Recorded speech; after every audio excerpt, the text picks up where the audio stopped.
क्या आप एक वर्किंग प्रोफेशनल हैं? क्या आपके मन में ये सवाल उठ रहे हैं कि मैं जॉब करते करते किस तरह से ढेरों सारे पैसे या करोड़पति बन सकती हूँ या बन सकता हूँ? तो आज मैं आपको ऐसा एक चीज़ बताने वाला हूँ, ऐसा एक इन्फॉर्मेशन देने वाला हूँ जो कि आपके सपनों को अलाइव रखेगा। मतलब आपके सपने भी पूरे हो सकते हैं, ये आपको बताएगा। विशाखा मुले ये आदित्य बिरला कैपिटल के चीफ एग्जीक्यूटिव ऑफिसर है। फाइनेंशियल ईयर 23 में इनकी जो अर्निंग रही है वो थी 274 crore. Yes, you heard it right, 274 crore. Out of this 274 crore 264 crore इनको मिला जब इन्होंने अपना पिछले कंपनी का ESOPs को एक्सरसाइज किया। ESOPs मतलब एम्प्लॉय स्टॉक ऑप्शंस प्लान। जी नहीं, मैं आपको और ESOPs के बारे में नहीं बताऊंगा, वो आपको खुद रिसर्च करना पड़ेगा। विशाखा मुले एक चार्टर्ड अकाउंटेंट है और आदित्य बिरला से पहले ये ICICI बैंक में काम करती थी और वहाँ पे उनका पोजीशन होल टाइम डायरेक्टर था। तो ये तो हो गया विशाखा मुले। लेकिन विशाखा मुले के अलावा भी फाइनेंशियल ईयर 2023 में और 178 लोग थे जिनकी अर्निंग थी $1 मिलियन प्लस। ना फाइनेंशियल ईयर 23 मतलब 1 अप्रैल 2022 से लेके 31 मार्च 2023 को हम फाइनेंशियल ईयर 23 कहेंगे।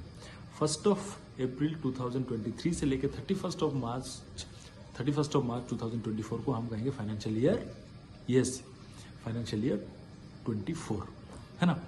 तो फाइनेंशियल ईयर 23 में टोटल 179 लोग $1 मिलियन से ज़्यादा उनकी अर्निंग थी। $1 मिलियन मतलब अगर हम उसको इंडियन रुपीस में कन्वर्ट करें तो ये 8.2 करोड़ होता है, क्योंकि आजकल डॉलर के वैल्यू कुछ 82 रुपीस चल रहा है ना।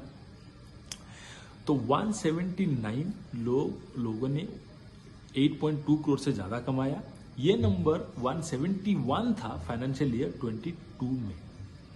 आउट ऑफ दिस 179 119 लोग जो कि वर्किंग प्रोफेशनल थे, आप और मेरी तरह।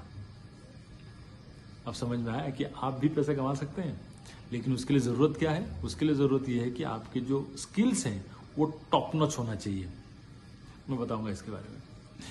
आउट ऑफ दिस 179, हालांकि ये नंबर पिछले साल से बढ़ा है, और आउट ऑफ दिस 179 जो नंबर 1 जिनका नाम था वो एक महिला रही है, विशाखा मुले, जिनके बारे में हमने बात किया। लेकिन टोटल सिर्फ 7 फीमेल्स थी ये जो 179 एलिट लिस्ट में।